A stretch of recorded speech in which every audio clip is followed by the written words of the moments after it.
தினமலர் நேயர்களுக்கு வணக்கம். வணக்கம்.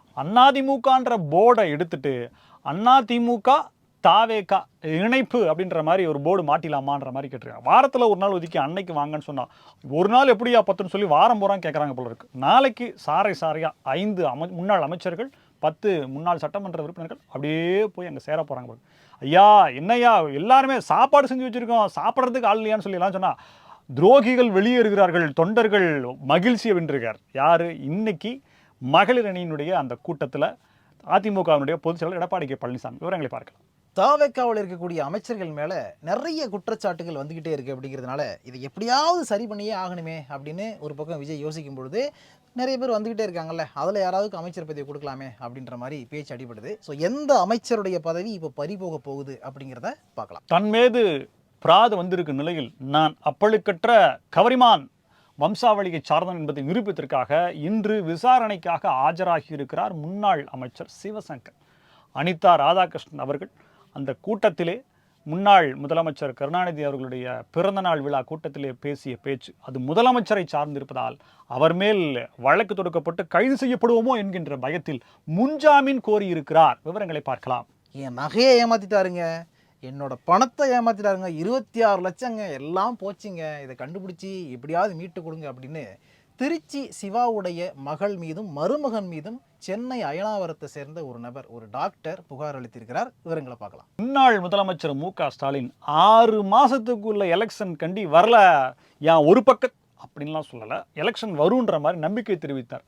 அதற்கு கட்டியம் சேர்க்கும் விதமாக கிருஷ்ணகிரி மாவட்டத்தில் இருக்கக்கூடிய ஒரு தாவேகா சட்டமன்ற உறுப்பினரை ஃபஸ்ட்டு கூப்பிட்டுருக்காங்க. சாம பேத தான தண்டம் வரைக்கும் போயிருக்காங்கன்னா பார்த்துங்களேன். ஸோ இது பெரிய பிரச்சனையாக இருக்குது. அப்படியே பிடிச்சிட்டே போனோம்னா அது கரூர் கம்பெனியினுடைய ஆட்கள்கிட்ட போய் நிற்குது. அப்போ ஐயா செந்தில் பாலாஜி எல்லாத்துக்கும் நீங்கள் தான் காரணம் ஐயா. விவரங்களை பார்க்கலாம். தாவேகா ஆட்சி வந்ததுல இருந்து ஐயா போன ஆட்சியில் இவ்வளோ லஞ்சம் கொடுத்து நான் ஏமாந்துட்டேன், என்கிட்ட இத்தனை கோடியை வாங்கிட்டாங்க, இத்தனை லட்சத்தை வாங்கிட்டாங்க அப்படின்னு அங்கங்கே புகார்கள் வந்துக்கிட்டு இருந்து நம்ம பார்க்க முடியுது. அதனால இதுக்கப்புறம் எந்த விதமான புகாராக இருந்தாலும் பரவாயில்ல, உடனடியாக வந்து கொடுங்க, நாங்கள் இமிடியேட்டாக ஆக்ஷன் எடுக்கிறோம் அப்படின்னு சொல்லிட்டு அந்த கேட் அப்படியே திறந்து விட்டுருக்காரு அமைச்சர் ஆதவ் அர்ஜுனா. விவரங்களை பார்க்கலாம். இதை பற்றி தான் இன்னைக்கு நாம பார்க்க போகிறோம். இது சைலைட்ஸ்.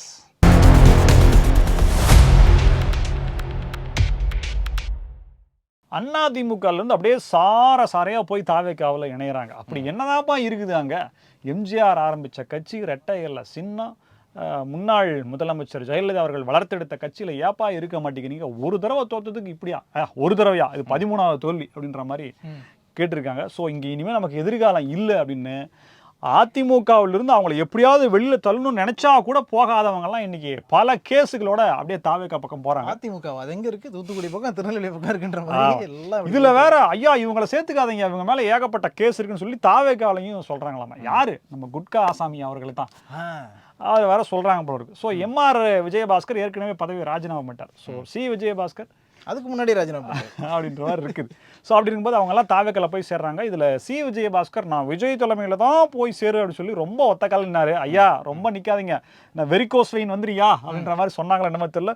சரி ஓகே, நான் அமைச்சர் ஆதவ் அர்ஜுனா தலைமையிலையும் அப்புறம் அமைச்சர் ஆனந்த் தலைமையிலும் நான் இணைஞ்சுக்கிறேன், அப்புறமா உங்களை வந்து பார்க்குறேன் அப்படின்னு இருக்காரு போல இருக்கு. அப்படியா செய்யுங்கன்ற மாதிரி சொல்லிருக்காங்க போல இருக்கு. கிட்டத்தட்ட 5 முன்னாள் அமைச்சர்கள், 10 முன்னாள் சட்டமன்ற உறுப்பினர்கள், 100 அதிமுக நிர்வாகிகள் நாளைக்கு அதிமுகவில் இருந்து தாவேக்காவில் இணையக்கூடிய ஒரு மிக பெரும் விழா அப்படிங்கிறது. 15,000 பேர் வராங்களாம். 15,000 பேர். ஆமா, பிரம்மாண்டமா இருக்கணும்ல. விஜயபாஸ்கர் சம்பந்தப்பட்டிருக்காருன்னா அப்புறம் அது எப்படி இருக்குன்றது பாத்துங்க. 15,000 அதிமுகவின் ரத்தத்தின் ரத்தங்கள். எம்எஸ்எம் ஆனந்த், வளர்மதினா இவங்க வளர்மதி இல்லை, இன்னொரு வளர்மதி இருக்காங்க. ஓகே, அவங்க அப்புறம் ஏரியாலாம் நிறைய பேர் கிட்டத்தட்ட போராட மாவட்டத்தில் மட்டுமே ஒரு 59 மாவட்ட செயலாளர்கள் வரலாங்க. ஆமா, வந்து இணைகிறாங்க போறாங்க போல இருக்குது. கரூர்ல இருந்து அந்த மாதிரி ஒரு 40க்கும் மேற்பட்ட மாவட்ட செயலாளர்கள் வந்து ஜாயின் பண்றாங்க. ஐயா பாருங்கய்யா, டெய்லி லைவ் அடிக்கிறாங்க ஐயா. எனக்கு அதிமுக இருக்க பயமே அப்படிங்கிற மாதிரி டெய்லி கண்டென்ட் கொடுக்குறீங்க. ஆட்சியில் இருந்தாலும் சரி, இல்லைனாலும் சரி, கரைஞ்சாலும் சரி, காணாம போனாலும் சரி,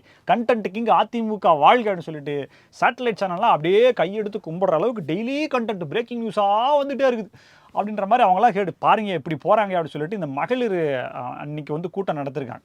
அதிமுக மகளிர் அணி பிரிவினுடைய கூட்டம் நடத்திருக்காங்க. அதில் போய் இபிஎஸ் சொல்லியிருக்காரு, துரோகிகள் கட்சியை விட்டு செல்வதால் கட்சி தொண்டர்கள் ஒரே மகிழ்ச்சி அப்படின்னு இருக்காங்க. தூய்மையான கட்சியா அதிமுக மாறுது. என்னங்க ஐயா இது, தூய்மையான கட்சியா இல்ல தூய சக்திகிட்ட போய் சேர்றாங்க? என்ன நீங்க இவ்வளோ பேர் வெளியில போறாங்க, நிறைய பேர் உங்களுக்கு கிண்டல் பண்றாங்க. நீங்க கட்சியில சேர்க்கறதுக்கு, கட்சியினுடைய வளர்ச்சிக்கு கையெழுத்து போட்டதை விட கட்சியிலிருந்து நீக்கிறவங்களுக்கு நீங்க கையெழுத்து போட்ட அதுதான் ரொம்ப ஜாஸ்தியா இருக்குது பாருங்கய்யா அப்படின்ற மாதிரி அவர்கிட்ட கேட்டால் அவர் ஒன்றும் அதை பற்றி இது பண்ணுற மாதிரியே தெரியல. பல பேர் பெரிய ஜாம்பவான்கள் யூடியூபர்ஸ் வேறவங்களாம் எல்லாமே வந்து இவரை வேற மாதிரி சொல்லிருக்காங்க. என்னுடைய சொத்தையும் கட்சியும் காப்பாற்றினா போதும், ஆட்சிக்கு வந்தா என்ன வரலைன்னா அப்படின்ற மாதிரி நீங்க நினைக்கிறதா, அதாவது எடப்பாடி கே பழனிசாமி அவர்கள் நினைக்கிறதா சொல்றாங்க. கல்லுக்குள் ஈரம் அப்படின்னு கமல் சொல்லுவார்ல, உள்ள தொட்டு பார்த்தா அது வேறு அந்த ரேஞ்சுக்கு தான் வந்து எடப்பாடி பழனிசாமி இருக்கிறார். ரொம்ப ஸோ தூய சக்தியான தாவேக்காவில் நிறைய எம்எல்ஏக்கள், நிறைய சட்டமன்ற உறுப்பினர்கள், ரெண்டும் ஒன்று தான், இருந்தாலும் லெங்க்த்தாக இருக்குதுனால சொல்கிறேன். இந்த மாதிரி எல்லாரும் வந்து இணைஞ்சிக்கிட்டு இருக்கும் பொழுது இப்போ வர்றவங்களுக்கு ஏதாவது பண்ணணுமே. வீட்டுக்கு ஒருத்தவங்க வர்றாங்கன்னா அவங்கள வந்து ஒழுங்காக உபசரித்து நம்ம வந்து கொடுத்து எல்லாமே அனுப்புகிற மாதிரி வர்றவங்களுக்கு வந்து ஏதாவது கொடுத்தா தானே நல்லாயிருக்கும் அப்படின்னு டிவிகே டீமில் பிளான் பண்ணுறாங்க. இன்னொரு பக்கம் என்னென்னு பார்த்தீங்கன்னா, இங்கே இருக்கிறதெல்லாம் எப்படி இருக்குது, நல்லா தாம்பூல தட்டு வேணால் போட்டுருங்களேன், பிட் பாக்கெட்டு கேஸு இந்த மாதிரி எல்லாம் சுற்றிக்கிட்டு இருக்குது, என்ன பண்ணுறது அப்படிங்கிற ரேஞ்சுக்கு அவங்களுக்கும் ஒரு கஷ்டம். இப்போ நம்ம ரீசெண்டாக மாட்டினார் கில்லி சரத்து. 2 வருஷத்துக்கு முன்னாடி அவர் ஒரு ஏடிஎம் கார்டில் வச்சு மாத்திரையெல்லாம் கொடுத்துருக்காரு. அதை வந்து ஒரு பெரிய போராட்டம்லாம் அதுக்கு நடந்துச்சு அப்படிங்கிறத நீங்கள் பார்த்துருப்பீங்க. பேங்காங்கில் நடந்து வரும்போது பிஜிஎம் போட்டு வர்றாரு பார்த்தீங்களா, வேற லெவலில் இருக்குது அந்த சாங்லாம். இல்லை அதில் என்ன எனக்கு புரியலைன்னா, அவர் ஒரு டின் ஏதோ குடிச்சிருக்கிறாரு. அந்த டின்ல வந்து ஒரு ஓட்கா பிராண்டோட பேர் இருக்குது. டின்னில் ஓட்கா கொடுக்குறாங்க அப்படிங்கிறது எனக்கு இப்போ தான் தெரிய வந்துச்சு. ஸோ இந்த மாதிரி பல இன்ஃபர்மேட்டிவான வீடியோஸ்லாம் இருக்குது அப்படிங்கிறத நம்ம இந்த இடத்துல பார்த்து தெரிஞ்சுக்கிறோம். ஸோ அந்த மாதிரி அவர்கிட்ட எப்படி ஒரு பிரச்சனை, கடல் நீரில் குடிநீர் குடித்தார். அதுக்கப்புறம் எம்எல்ஏ ஜெகதீஸ்வரி, மகளிர் நலன், மகளிர் உரிமை, மகளிர் உரிமை தொகைன்னே மைண்டில் வந்துட்டு இருக்கு. அதனால தான் சொல்கிறது, அவர் சும்மா சொல்கிறாரு நான் தான் முதலமைச்சராக இருக்கிறேன், எங்கும் நான் தான் இருக்கிறேன்னு சொல்கிறதுக்கு காரணம் இதுதான், நம்ம வாயில் இது வருது. ஸோ அப்படிப்பட்ட மகளிர் உரிமை துறை உரிமைக்கான அமைச்சராக இருக்கக்கூடிய ஜெகதீஸ்வரி வந்து ராக்கெட் ராஜா கூட ஃபோட்டோ எடுத்திருந்தாங்க. ரவுடியும் கூட எல்லாம் ஃப்ரெண்ட்ஷிப்பா அப்படிங்கிற ரேஞ்சுக்கு ஒரு பிரச்சனையாச்சு. அதுக்கப்புறம் பார்த்தீங்கன்னா அந்த பேர் என் பேர் தான் நீங்கள் முதல்ல போடணும் அப்படிங்கிற விருதுநகரில் நடந்துச்சு. கீர்த்தனாவா நானா அப்படின்ட்டு. அப்புறம் 2 நாளைக்கு முன்னாடி ஒரு ஃபோட்டோ போட்டாங்க, நாங்கள் 2 பேரும் ஒன்றா தான் இருக்கிறோம் அப்படின்ட்டு. ஸோ இந்த மாதிரியெல்லாம் சில சர்ச்சைகள் உள்ளுக்குள்ளே இருக்கிறதுனால புதுசாக வர்றவங்களுக்கு அந்த 2 பதவியும் அப்படியே கொஞ்சம் நீங்கள் இறங்க போதும், கொஞ்ச நாளைக்கு கீழே இங்கே ஓரமாக இருங்க அப்படின்னு சொல்லிட்டு போஸ்டிங் கொடுக்குறதான சான்ஸ் இருக்குது அப்படின்றாங்க. இப்போ அந்த 2 இடத்துக்கும் இந்த விஜயபாஸ்கரும் அந்த விஜயபாஸ்கரும் வருவாங்க செம அப்படிங்கிறது என்னுடைய எதிர்பார்ப்பு. அதுக்கு சட்டமன்ற உறுப்பினர் ஆகணும், அது ஜெயிக்கணும் அப்படின்ற மாதிரி பல விஷயங்கள் இருந்தாலும் சரி. ஒரு 23 லட்சம் ரூபாயை 2022 2025 வரைக்கும் முன்னாள் ஓய்வு பெற்ற SSI சீனிவாசன் அவர் தன்னுடைய மகனுக்கு போக்குவரத்து துறையில் ஒரு உதவி பொறியாளர் அளவுக்கான கிரேடில் வேலையை வாங்கி தரோன்னு சொல்லிட்டு இந்த இளஞ்செழியன் அப்படின்றவரெலாம் வந்துட்டு பணம் கொடுத்தேன், 23 லட்சம் பேசினோம், கிட்டத்தட்ட 17 லட்சம் ரூபாய் அளவுக்கு நான் கொடுத்துருக்கேன், வேலையும் வாங்கி தரல, பணத்தையும் திருப்பி தரல அப்படின்னு சொல்லிட்டு பிராது கொடுக்குறாரு. கொடுத்தவொடனே அவரை கூப்பிட்டு விசாரிச்சு, ஐயா எனக்கு ஒன்றும் சம்பந்தம் இல்லையா அப்படின்னு சொல்லிட்டு சிவசங்கர் ஐயாவிட சொல்லியிருக்காங்க. ஸோ இவருக்கு இவருக்கு ஏதாவது தொடர்பு இருக்குதா, அவர்கிட்ட கைது செய்யப்பட்ட இளைஞர்கிட்ட பார்த்தீங்கன்னா கல்வித்துறையினுடைய கார்டு வச்சிருக்காராமா, ஏதோ ஒரு பொறுப்பாளர் இருக்கிறேன்னு சொல்லிட்டு அதிகாரியா இருக்குன்னு சொல்லிட்டு டூப்ளிகேட் கார்டு ஒன்று வச்சிருக்காரு. ஏற்கனவே இந்த ஸ்கூலுக்கு பர்மிஷன் வாங்கி கொடுக்குறேன்னு சொல்லிட்டு ஒன்று ஓடிக்கிட்டு இருக்கேன். அந்த மாதிரி அது பிடி அரசுக்குமார தோணுனா அது வேற லெவலில் 100ல ஆரம்பிச்சு 200ல போய் ஏறுது. 300 கோடி 100 கோடி 150 கோடி ஒரு நாளைக்கு 300 கோடி ஏறி போய் நிக்குது. என்னன்றது தெரியல. 1999ல அண்ணா அறிவாலயத்துக்கு ஆப்போசிட்ல ஒரு ஷேடு கடை வச்சிருந்தாராம், சேமண்ட் என்னது இந்த துணியெல்லாம் விற்கிற கடை. அங்க போயிட்டு இவர் 2500 ரூபாய்க்கு துணியை எடுத்துட்டு அந்த காசை வீட்டுக்கு வந்து வாங்கிக்கன்னு சொல்லிருக்காரு. கொஞ்ச நாள் ஆச்சு பணம் வரேன்னு சொல்லிட்டு இவர் மறுபடியும் அனுப்பிச்சிருக்காரு. அந்த அனுப்பிச்ச நபர் பிரபலமான யூடியூபர் ஒருவருக்கு நண்பராமா. அவர் அந்த பதிவை போட்டிருக்காரு. அவர் போய் கேட்டோன்னே என்கிட்டயே கேட்குறியா நீ, சேட்டு எத்தனை பணம் எப்படி எல்லாம் சம்பாரிச்சு எங்க கருப்பு பணம் வச்சிருக்கான் அப்படின்னு சொல்லி ஏதோ மிரட்டி அனுப்பிச்சிட்டாரு. நகைக்கு காசு கேட்குறியா வந்த உடனே இவரு சொல்லியிருந்த உடனே அப்படியா போய் தொலைது போ அப்படின்னு சொல்லிட்டு விட்டுட்டேன்னா 99ல் 2500 ஏமாற்றியவர் 2026ல் 300 கோடியை ஏமாற்றி இருக்கிறார் அப்படின்னு சொல்லிட்டு போட்டாரு. இந்த தகவலை நீங்க படிச்சிருப்பீங்க. ஸோ இதுக்கடியில் பார்க்க போனீங்கன்னா சிவசங்கர் அவர்கள் அந்த கொடுக்கப்பட்ட சம்மனுக்கு ஆஜராகி விளக்கம் அளிச்சிருக்காரு. அப்படியே இன்னொருத்தர் பார்த்தீங்கன்னா அனிதா ராதாகிருஷ்ணன் முன்ஜாமீன் கேட்டிருக்காரு. முன்னாள் முதலமைச்சர் கருணாநிதி அவர்களுடைய பிறந்தநாள் பெருவிழா. அதில் போய் வீர ஆவேசமாக பேசிட்டார். அதில் தமிழக முதலமைச்சர் சி ஜோசப் விஜய் அவர்களை ஒருமையில் வேற மாதிரியான வார்த்தைகளில் அலங்கார வார்த்தைகள் பயன்படுத்தி முன்னாடி இருக்கிற உடன்பிறப்புகளுடைய உற்சாகப்படுத்துவதற்காக சில திருக்குறள்லேருந்து சில வாசகங்கள்லாம் எடுத்து விட்டார் போல இருக்கு. இதை பார்த்துட்டு அங்கிருந்த மாவட்ட செயலாளர் போய் பிராது கொடுத்துட்டார். என்னங்க எங்கள் முதலமைச்சரை பேசுகிறாரு, அதுவும் முன்னாள் அமைச்சர் ஒருத்தர் இப்படி பேசுகிறாரு, கொஞ்சம் கூட பொறுப்பு இல்லாமல் பேசுகிறான்னு சொல்லிட்டு பிராது கொடுத்தோடனே அவங்க கேஸை வாங்கி ஃபைல் பண்ணோடனே பண்ணியிருக்காங்க போல இருக்கு. சரி, இவர் அரெஸ்ட் பண்ணுவாங்க அப்படின்ற ஒரு பயத்தில் முன்ஜாமீன் கேட்டிருக்காரு. என்னது திமுக காரன் முன்ஜாமீன் கேட்டிருக்கானு அப்படின்னு சொல்லியிருக்காரு. ஏன் கேட்க மாட்டாரா அப்படின்ற மாதிரி இருக்கு.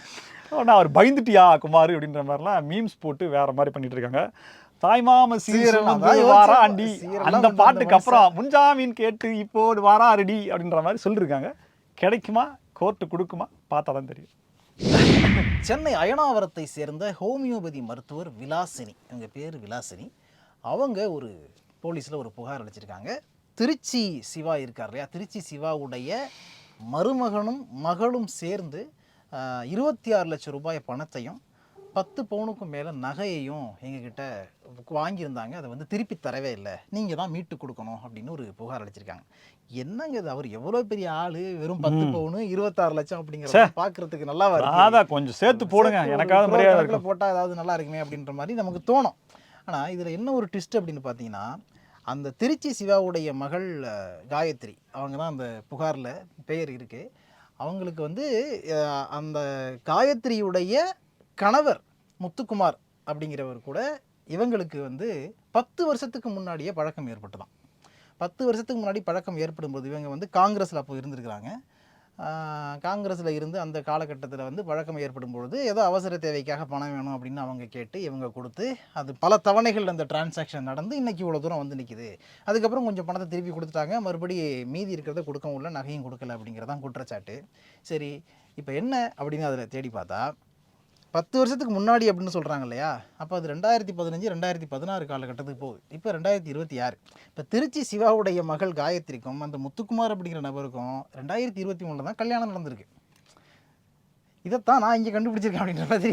இப்போ 2021க்கு முன்னாடியே இந்த மோசடி நடந்திருக்கு, அதுக்கப்புறம் தான் கல்யாணம் பண்ணியிருக்காங்க. அதனால் திருச்சி சிவாவுடைய மகள் மருமகன் அப்படிங்கிறத வந்து லைட்டாக மாற்றிக்கலாமா, ஏன்னா அதுக்கு முன்னாடியே அவங்க பண்ணிட்டாங்க. அதுக்கப்புறம் ஏன்னா இப்போ இதில் என்ன ட்விஸ்ட்னு பார்த்தீங்கன்னா, அவர் ஏற்கனவே மோசடி பேர் வழியா இருந்திருக்காரு, எனக்கு நான் தெரியாமல் என் பொண்ணை கட்டி கொடுத்துருனேன் அப்படின்னு திருச்சி நாளைக்கு வந்து சொன்னாலும் சொல்லுவாருன்னு நினைக்கிறேன். அந்த மாதிரி ஒரு சம்பவமாக இது இருக்குது. வெயிட் பண்ணி பார்ப்போம் என்ன ஆகுது. என்னங்க நம்மளால நம்ப முடியாத செய்திகள், திமுக காரரை ஏமாத்திருக்காங்களா, என்னங்க இது, ஐயோ ஒன்றுமே புரியலைங்கன்ற மாதிரி இருக்குது. ஸோ ஒவ்வொருத்தரும் ரொம்ப பிஸியாக இருக்காங்க. இப்போ ஆட்சியில் இருந்தபோது இருந்த பிஸியை விட எதிர்கட்சியாக அப்போ ரொம்ப பிஸியாக இருக்காங்க. பரபரப்பான நியூஸு காலையிலிருந்து ஓடிட்டு இருக்கு. இது இன்னும் அதிக தகவல்கள் விரைவில் வெளிவர காத்திருக்கு. கிருஷ்ணகிரி மாவட்டத்தில் ஊத்தங்கரை சட்டமன்ற உறுப்பினர் இளையராஜா, இவரை ஒருத்தர் தொடர்பு கொள்றாரு.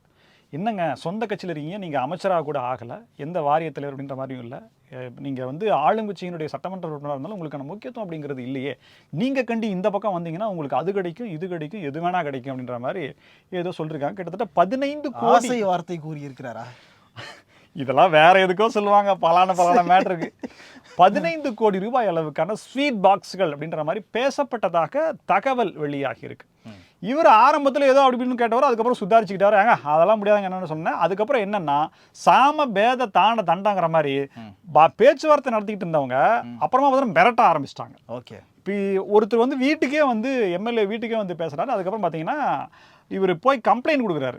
ஒரு எம்எல்ஏ என்னை வந்து கட்சியை மாற சொல்லி எம்எல்ஏ பதவியை ராஜினாமா செய்ய சொல்லி சொல்கிறாங்க அப்படின்னு சொல்லிட்டு ஒரு கம்ப்ளைண்ட் கொடுத்த உடனே யார் அந்த நம்பர் சொல்லிட்டு அவர் விசாரிச்சோன்னா, ஐயா நான்லாம் ஒன்றும் இல்லையா, கரூர்லேருந்து கார்த்திக் ரமேஷ் 2 பேர் சொன்னாங்க ஐயா அப்படின்னு சொன்னோன்னே உடனே ஸ்ட்ரைட்டாக அங்கே போயிடுச்சு. அங்கே போயினோடனே ஹோட்டல் வச்சுட்டு இருக்காங்க. 2 பேர்த்தையும் பண்ணால் சக்தி மெஸ் அப்படின்ற ஒரு ஹோட்டல் நடத்தக்கூடிய தான் இவங்க 2 பேரும்.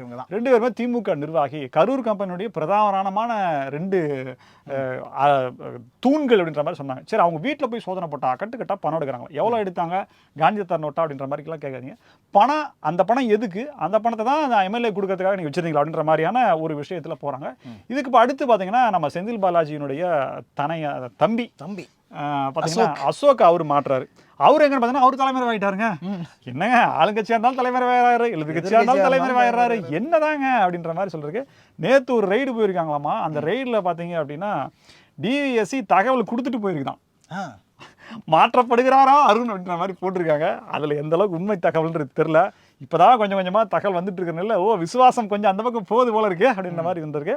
ஸோ அசோக் அவர்கள் மேலேயும் போகுது. இதெல்லாம் தோண்டி எடுக்கும்போது பார்த்தீங்கன்னா அசோக் அவர்கள் வீட்லேயுமே போய் சோதனை பண்ணி எடுத்திருக்காங்க போல இருக்குது. அங்கேயுமே சில தாஸ்தாவேஜுகள் ஆவணங்கள் கைப்பற்றப்பட்டிருக்கிறதாகவும் சொல்லப்படுது. ஸோ முழு பிளானையும் எக்ஸிக்யூட் பண்ணுறதுக்கு சில நாட்களுக்கு முன்னாடி தான் முன்னாள் முதலமைச்சர் மு.க. ஸ்டாலின் அவர்கள் 6 மாதம் தாங்காது பார்த்துங்க எண்ணிக்கிட்டே இருங்க நாளை எலெக்ஷன் வந்துடும் சொல்லிட்டு நிர்வாகிகளை எல்லாம், அதாவது கீழ்மட்டத்தில் இருக்கக்கூடிய அந்த ஃப்ளோர் ஒர்க் பார்க்கக்கூடிய நிர்வாகிகள் எல்லாமே ரொம்ப ஜரூரா ஒரு தேர்தலுக்கான முனைப்பு அப்படி இல்லையா, அப்போ போர்னா அதுக்கான போர் கருவிகள் எல்லாம் ரெடி பண்ணும் இல்லையா, அந்த மாதிரி ஆயத்த ஏற்பாடுகள்லாம் பண்ணுங்கன்னு சொல்லி ஜரூரா கிளப்பிட்டு ஏன்னா இப்போதானங்க முடிச்சுது, அதுக்குள்ள என்னங்க எலெக்ஷன் வருதுன்ற மாதிரி. ஸோ இந்த முன்னாள் முதலமைச்சர் சொன்னதும் இப்போ இந்த நடக்கிற தகவல்களும் வச்சு பார்க்கும்போது தாவேகாவினுடைய சட்டமன்ற உறுப்பினர்களை இழுப்பதற்காக திமுக முயற்சிக்கிறதா அப்படின்ற கேள்வி வந்திருக்கு. சரி, இப்போ எத்தனை கோடி ஒதுக்குவாங்க ஒரு தொகுதிக்கு? எதுக்கு? செலவுக்கு அது ஆளை பொறுத்து என்னன்றது பாருங்க. இப்போ இவருக்கே 15 அப்படின்னா செலவுக்கு எப்படி வரும், கொஞ்சம்லாம் வரும், என்னன்னு தெரியல. அந்த மாதிரி இருக்குது. ஏங்க நீங்க ஒரு வாரத்துக்கு ஒரு வாட்டி தாவேகால ட்ரை பண்றதுக்கு பதிலா நீங்க அதிமுக ட்ரை பண்ணீங்கன்னு வச்சுங்களேன், இவ்வளோலாம் பேச வேண்டியதே இல்லை. டக்குன்னு ஒரு தடவை போனை போட்டாலே போதும், அவங்க நீங்க சொன்ன இடத்துக்கு வருவாங்க. ஏன்னா இதாவது இந்த மாதிரி டீலிங் எல்லாம் பார்க்காத ஆட்கள் தாவேகள் இருக்கு. அதனால எப்படி ஹேண்டில் பண்ணணும்னு தெரியல. ஒரு ஃபோன் வந்து அது நீங்க எப்பவுமே ஒரு ஊருக்கு போகணும் அப்படின்னா ஸ்ட்ரைட்டா அங்க ஃப்ளைட் போகாது. இப்போ நம்ம வேற எங்கேயாவது போறோம்னா மதுரை ஏர்போர்ட்ல இறங்கி போறோம்ல, அதே போல பெங்களூர் போறவங்கலாம் வந்துட்டு ஒசூர்ல இருந்து சேலத்துல இறங்கி போறவங்கலாம் இருக்கிறாங்க. இந்த அளவுக்குலாம் இருக்கும்போது நீங்கள் ஸ்ட்ரைட்டாக நீங்கள் அதிமுக ட்ரை பண்ணீங்க அப்படின்னா ரொம்ப ஈஸியாக சுலுவாக முடிஞ்சிடும், உங்கள் நோக்கமும் நிறைவேறிடும் அப்படின்ற மாதிரி இருக்கிற நிலையில். இன்னொரு விஷயம் என்னென்னு பார்த்தீங்கன்னா, அதிமுக திமுக ரெண்டையும் சேர்த்து ஒருங்கிணைந்த திராவிட முன்னேற்ற கழகம் அப்படின்னு வச்சுட்டு போயிருக்கலாம். இப்போ இது ரெண்டையும் ஷார்ட்டாக சொல்லி பாருங்களேன், வேண்டாம் மாதிரி வரும். ஆனால் அது என்னைக்கு தமிழக முதலமைச்சராக திரு விஜய் அவர்கள் பதவியேற்றுக் கொண்டாரோ அன்னையிலிருந்து அங்கங்கேருந்து, அதாவது சூரியன் உதிக்கவே மாட்டேங்குதா? சூரியன்லாம் உதிச்சுக்கிட்டு தான் இருக்கு. சூரியன் உதிக்க மாட்டேங்குது, எல்லாமே நடக்குது. ஆனால் திடீர்னு வலையிலிருந்து எலி வர்ற மாதிரி, மழை காலத்தில் வந்து ஈசல்லாம் பறக்கிற மாதிரி டக்கு டக்கு டக்கு டக்குன்னு அங்கங்கேருந்து நிறைய பேர் வந்துட்டு போன ஆச்சலாங்க, இவ்வளோ கமிஷன் கொடுத்தாங்க, இத்தனை லட்சம் கொடுத்தாங்க, எங்களுக்கு இது பண்ணவே இல்லைங்க, காசை வாங்கிட்டு ஏமாத்திட்டாங்க அப்படின்னு நிறைய புகார்கள் வந்துக்கிட்டே இருக்கு. இப்படியெல்லாம் புகார் வர்றதுனால இப்போ ஆதவர்ஜுன் என்ன பண்ணுறாருன்னு பார்த்தீங்கன்னா, இதுக்கப்புறம் இந்த மாதிரியான பிரச்சனைகள் இருக்கவே கூடாது, எல்லாமே நாங்கள் வந்து தெள்ள தெளிவாக வெளிப்படையாக தான் பண்ணிக்கிட்டு இருக்கோம் அப்படிங்கிறது தான் இந்த தாவேக்கு ஆட்சி அப்படிங்கிறத நிலைநிறுத்தணுங்கிறதுக்காக எதாக இருந்தாலும் என்ன கமிஷன், எந்த டெண்டருக்கு நீங்கள் கமிஷன் கொடுத்தீங்களோ, என்ன பண்ணீங்களோ எல்லாத்தையும் வெளிப்படையாக சொல்லுங்கள், அதை பற்றி நாங்கள் வந்து ஆய்வு பண்ண போகிறோம், ஆராய்ச்சி பண்ண போகிறோம், விசாரணை நடத்த போகிறோம் அப்படின்னு ரொம்ப தெளிவாக ஸ்ட்ராங்காக. ஐயா, தமிழக அரசுக்கு நம்ம சைட்லைட்ஸ் மூலிமா, ஏன்னா அமைச்சரவையெல்லாம் உட்காந்து நீங்கள் டெய்லி பார்க்குறீங்கன்ற தகவல் எங்களுக்கு கிடைச்சிருக்கு. இந்த பத்திரப்பதிவுத்துறையை கொஞ்சம் கவனிங்கய்யா, டூப்ளிகேட் பத்திரம் ரொம்ப ஓடுதியா, வேற மாதிரி இருக்கு. டாஸ்மாக்ல தான் டூப்ளிகேட் சரக்குன்னா இங்கே பத்திரப்பதிவுலையுமே ரொம்ப டூப்ளிகேட் பத்திரங்கள்லாம் நிறைய இருக்கு, எங்கெங்க இருக்குன்னே தெரியல. ஒருவேளை இது தமிழகத்தினுடைய அத்தனை பட்டா நிலங்களையும் பத்திரம் பதியப்பட்ட நிலங்களையும் பத்திரத்தை மறுபடியும் ஒரு ரீவெரிஃபிகேஷன் இல்லைன்னா டிஜிட்டல் முறையில் மாற்றினீங்க அப்படின்னா மிகப்பெரிய ஊழலும் பல பேரும் இன்னைக்கு பொது வெளியில ஒயிட் காலரா இருக்கக்கூடிய பல பேர் மாட்டுவாங்க, முக்கியமான பேப்பர் இல்லை அப்படின்னு மாட்டுவாங்க. இப்போ இந்த அண்ணா அறிவாலயம் எந்த நிலங்கிறதெல்லாம் வெளியில வரும், தயவு செய்து அதெல்லாம் கொஞ்சம் எடுங்க. அண்ணா அறிவாலயம் சொந்த நிலத்துல தாங்க இருக்கு, பஞ்சமி நிலம் இல்லையா? பஞ்சமி கிடையாது, அப்படிதான் சொல்லிட்டு இருக்காங்க. பஞ்சமிங்கிறது யாரு, என்னோட குலதெய்வம் அப்படின்பாங்க. அவ்வளவுதான். அடுத்த மேட்டர் என்னன்னு பார்த்தீங்கன்னா, கிருஷ்ணகிரி எம்எல்ஏ முகுந்தன் வந்துட்டு அவருக்கு ஒரு டேட்டா கிடைக்குது, அந்த டேட்டாவை அடிப்படையாக வச்சு அங்கே போயிட்டு ஒரு ஆய்வு மேற்கொள்கிறார்.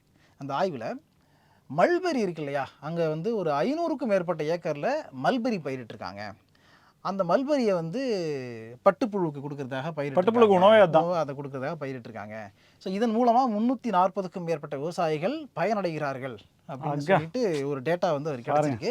இது உண்மையா இல்லையான்னு சொல்லிட்டு அதில் இருக்க நம்பருக்கெல்லாம் ஃபோன் பண்ணி கேட்டிருக்காரு. மல்பெரியா அப்படின்னா என்ன, மல்பெரியா அப்படி ஒரு சரக்கு இருக்கா அந்த மாதிரி வந்துட்டு எல்லாரும் ஒரு 4-5 பேர் கேட்டாங்களாம். கேட்டோன்னே இவருக்கு பயங்கர ஷாக்கு. அதுக்கப்புறம் நேரில் போயிட்டு இது பார்த்தா இவங்க சொன்ன கொடுத்துருக்க டேட்டா படி அங்கே எதுவுமே இல்லைங்க, அந்த அளவுக்கெல்லாம் மல்பெரி சாகுபடி நடக்கலை, அந்த மாதிரி நிறைய பிரச்சனைகள் அங்கே இருக்குது அப்படிங்கிறத. இது என்ன அரசு மானியம் கொடுக்குது, அரசு மானியம் வேற கொடுக்குது. ஸோ இந்த மாதிரி வந்துட்டு அவருக்கு சொல்கிறாரு. சொன்ன உடனே இவர் காலையில் ஆய்வு பண்ணிவிட்டு இப்படி தாங்க இந்த பிரச்சனை இருக்குங்கன்னு சொல்லிட்டு அவர் சொல்லிட்டார். சொன்னதுக்கு அப்புறம் கொஞ்சம் நேரம் கழித்து பார்த்தீங்கன்னா அது சம்மந்தப்பட்ட அங்கே இருக்கக்கூடிய அரசு அலுவலர்கள் அதிகாரிகள் எல்லாரும் வந்துட்டு இவர் எப்படி இங்கே வந்து ஆய்வு பண்ணலாம், இவர் என்ன துறைக்கான அமைச்சரா, இவர் இந்த ஊர் எம்எல்ஏ அவ்வளவுதானே, அவர் எப்படி ஆய்வு பண்ணலாம்னு சொல்லிட்டு போராட்டம் பண்றாங்க. தப்பு உண்மையா பொய்யாங்கிறது போல நீங்க எதுக்கு வரலாம் நீங்க அப்படிங்கிற கேள்வியை கேட்டிருக்காங்க. ஐஏஎஸ் ஐபிஎஸ் மீட்டிங் இருந்து இல்லையா, அப்பதான் கிளியர் கட்டா சொல்லிருக்காராமா தமிழக முதலமைச்சர், இந்த ஆட்சி இப்படிதான் இருக்கும், இப்படி எங்களுடைய கட்சியை சார்ந்தவர்கள்லாம் எந்த இதுக்கும் வரமாட்டாங்கன்னு சொல்லி பல கமெண்ட்ஸை நேற்று தான் அவர் சொல்லியிருக்காரு. ஸோ இவங்க அரசு அதிகாரிகளுக்கு அது இன்னும் சென்று சேரலன்னு நினைக்கிறேன், ஃபேக்ஸ் வெர்ஷன் ஒர்க் ஆகல. அந்த மீட்டிங் முடிஞ்சதுக்கு அப்புறம் இன்னைக்கு மாவட்ட ஆட்சியர்கள் அவங்களுக்கு கீழே இருக்கக்கூடிய அதிகாரிகளோட ஒரு பெரிய மீட்டிங்கை போட்டுட்டு இருக்காங்க. இந்த மாதிரிலாம் நடந்திருக்கு சட்டசபையில், நம்ம மீட்டிங்கில் வந்து மாநாட்டில் இதெல்லாம் சொல்லியிருக்காரு முதலமைச்சர் சொல்லியிருக்காரு. ஸோ இப்படி தான் இருக்கணுன்ற மாதிரி அவங்க நிறைய ரூல்ஸ் அண்ட் கன்வே பண்ணுறாங்க, ஃபார்ம் பண்ணிட்டு இருக்காங்க. அதை கன்வே பண்ணி சொல்லிட்டு இருக்காங்களா இன்னைக்கு இது நடந்திருக்கு. ஸோ இந்த நம்ம எம்எல்ஏ வந்து மல்பரி ஸ்கேம் நடக்குமா, மல்பரி ஸ்கேமா அது வருமா அப்படிங்கிறது தெரியல. ஆனால் காலையில இவரே வேதனை ரொம்ப பட்டுப்புழுவுக்கு உணவில்லாத போது சற்று சாமானியனுக்கும் ஈயப்படும். இல்ல காலையில ஆய்வு பண்ணாங்க, மத்தியானம் வந்து போராட்டம் பண்றாங்க, என்னங்க இது நியாயமாகுது அப்படின்ற மாதிரி அவரே கேட்கிற அளவுக்கு நொந்து போயிட்டாரு. சட்டமன்ற உறுப்பினர்லாம் பயந்துக்கிறாங்க, ஊழல் பண்ணவங்க ரொம்ப ஜாக்கிரதையா ரொம்ப தைரியமா குரலை உயர்த்தி பேசுறாங்க. இந்த தூய சக்தி என்னைக்குதான் ஒரு வீர சக்தியா மாறும், நான் திரும்பவும் சொல்றேன் அப்படின்ற மாதிரி நடவடிக்கை கிடைக்குது, கன்விக்ஷன் கிடைக்குதோ இல்லையோ, எல்லா ஊழலையும் கொண்டு வந்து ஒரு எஃப்ஐஆர் போட்டு விட்டுருங்க. அது என்னமோ நடந்துட்டு போகுது, அட்லீஸ்ட் இதெல்லாம் நடந்திருக்குன்ற தகவலாவது பொதுவெளியில் அறப்போர் இயக்கத்தினுடைய அப்படியே வச்சு எல்லா ஸ்கேமையும் வெளியில கொண்டு வாங்க. இதே போல பல புதிய தகவல்களோடு மீண்டும் உங்களை சந்திக்கிறோம். இது சைட்லைட்ஸ். நன்றி.